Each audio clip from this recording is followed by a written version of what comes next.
소망이 새롭게 피어나는 따스한 봄날입니다. 하나님의 말씀 안에서 마음의 평안과 기쁨이 가득한 하루 보내시기를 바랍니다. 안녕하세요 성도 여러분, 5월 22일 금요일 말씀 묵상 시작하도록 하겠습니다. 오늘 묵상할 말씀은 고린도전서 7장 8절에서 11절 말씀입니다. 고린도전서 7장 8절에서 11절 말씀 같이 함께 합독하겠습니다. 내가 결혼하지 아니하는 자들과 과부들에게 이르노니 나와 같이 그냥 지내는 것이 좋으니라. 만일 절제할 수 없거든 결혼하라. 정욕이 불같이 타는 것보다 결혼하는 것이 나으니라. 결혼한 자들에게 내가 명하노니 명하는 자는 내가 아니요 주시라. 여자는 남편에게서 갈라서지 말고 만일 갈라섰으면 그대로 지내든지 다시 그 남편과 화합하든지 하라. 남편도 아내를 버리지 말라. 여러분, 제가 지금 가정세움 시리즈로 해서 주일날 말씀을 계속 나누고 있습니다. 가정의 달을 맞이해서 어떻게 하면 우리가 우리 자녀들을 하나님의 말씀으로 양육할 것인가, 또 우리 부모님들을 어떻게 공경할 것인가, 지난주에는 우리가 어떻게 부부 관계를 잘 해나갈 것인가, 갈등이 많은 부부가 참 많은데 어떻게 할 것인가에 대해서 함께 말씀을 나누고 있습니다. 여러분, 정말 여러분 가정 건강하게 세우기 위해서 도움이 많이 되었으면 좋겠어요. 혹시 놓쳤다면 다시 설교를 한번 들으시면 좋을 것 같습니다. 오늘 말씀은요, 고린도라는 도시에, 이 도시는 굉장히 음란한 도시입니다. 성적으로 타락한 도시입니다. 이러한 환경 속에서 그리스도인들은 여러 가지 많은 가치관의 혼돈이 있었습니다. 이런 세속주의 속에 어차피 세상은 이렇게 음란하고 폐역한데 나도 그냥 그대로 육신의 정욕대로 살래라는 그런, 교회를 다니는 사람들 가운데서도 그러한 사람들이 있는가 하면 교회를 다니면서 이런 여러 가지 신앙적인 그런 갈등 속에 금욕주의에 빠진 자들이 있었습니다.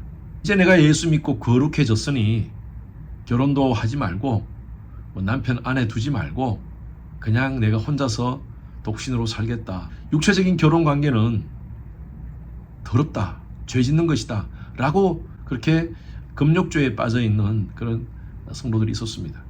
사도 바울은 오늘 이 고린도전서 7장 말씀을 통해서 명확하고도 아주 깨끗한 그런 답을 제시하고 있습니다. 오늘 이 사도 바울은요, 세 부류의 사람에게 주는 메시지입니다. 첫 번째로는 독신자에게 주는 메시지고, 두 번째로는요, 이미 결혼한 사람들에게 준 메시지고요, 세 번째로는 갈등 속에 있는 부부들에 대해서 주는 메시지입니다. 첫 번째로 한번 말씀 봅시다. 독신 가운데 있는 자들, 또 결혼해서 실패한 사람들에게 주는 말씀입니다. 8절 9절 말씀 다시 읽을게요. 제가 내가 결혼하지 아니하는 자들과 과부들에게 이르노니 나와 같이 그냥 지내는 것이 좋으니라. 만일 절제할 수 없거든 결혼하라. 정욕이 불같이 타는 것보다 결혼하는 것이 나으니라. 사도 바울은 자신처럼 지금까지 결혼하지 않았다면 그냥 독신으로 지내는 것이 좋겠다라고 이렇게 얘기를 합니다. 결혼이 나쁜 것이기 때문에 결혼하지 말라?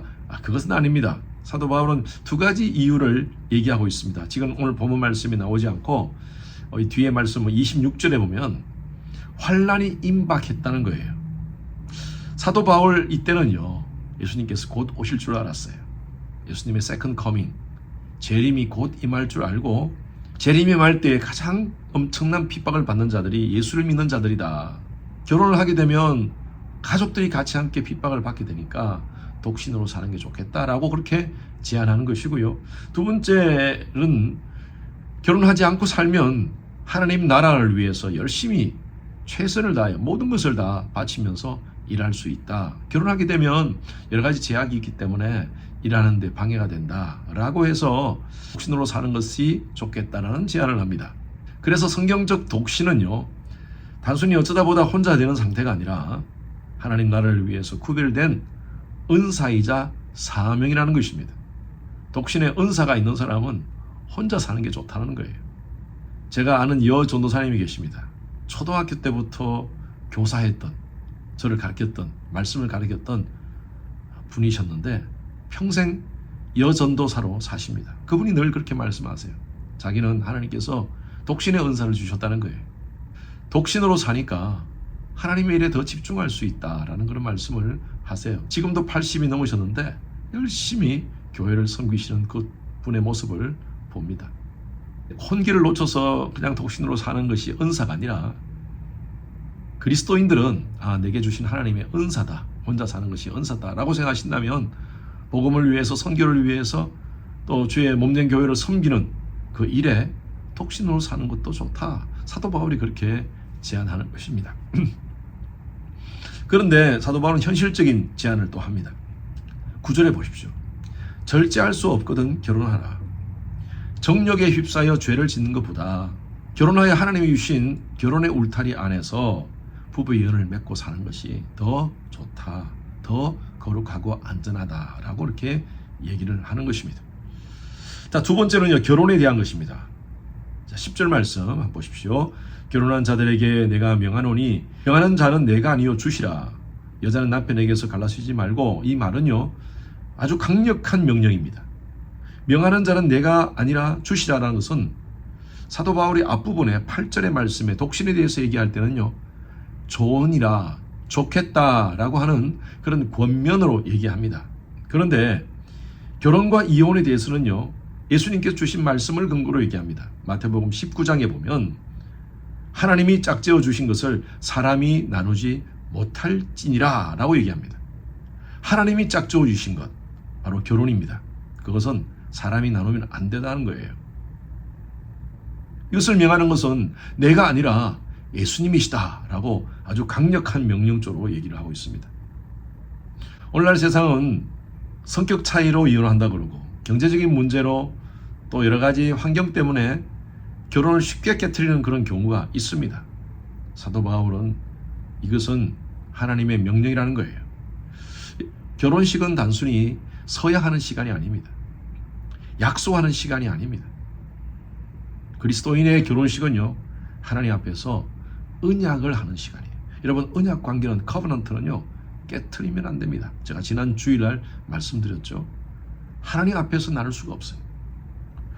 그래서 사도 바울은 이어서 갈등과 이혼에 대해서 얘기를 합니다. 만약 11절 보시죠. 만일 갈라섰으면 그대로 지내든지 다시 그 남편과 화합하든지 하라.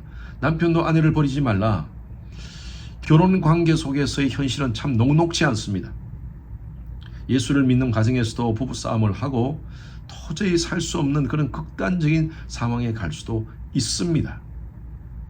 이혼하는 경우도 있어요. 사도 바울이 오늘 말씀하지 않습니까? 만일 갈라섰으면 이혼을 선택한 사람에 대해서 교회 안에서 그 사람들을 정죄하거나 쫓거나 하지 말라는 거예요.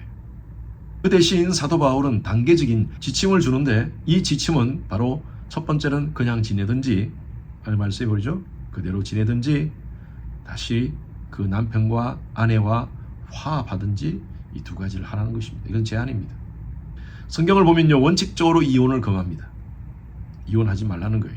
그러나 마태복음이나 고린도전서 뒷부분 15장 이후에 보면요, 이혼에 대한 말씀을 하시는데 부부 중에 한 사람이 음행한다든지 아니면 어떤 신앙의 이슈로 이혼을 할 수도 있다는 것을 얘기합니다. 이것은 이혼을 조장하는 것이 아닙니다. 불의하게 이혼을 당한 여인들을 보호하기 위한 목적으로 성경은 이것을 기록해 놓았지만, 그러나 하나님의 본심은요, 이혼하지 않는 것입니다. 어떻게 하든 그 갈등이 있더라도 십자가의 사랑으로 화합하고 용서하라고 성경은 말씀하고 있습니다.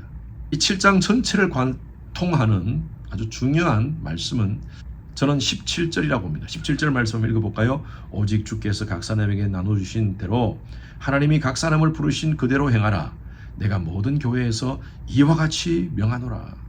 결혼이 독신보다 우월하거나 독신이 결혼보다 더 거룩한 삶을 사는 것이다 라고 성경은 말씀하지 않습니다.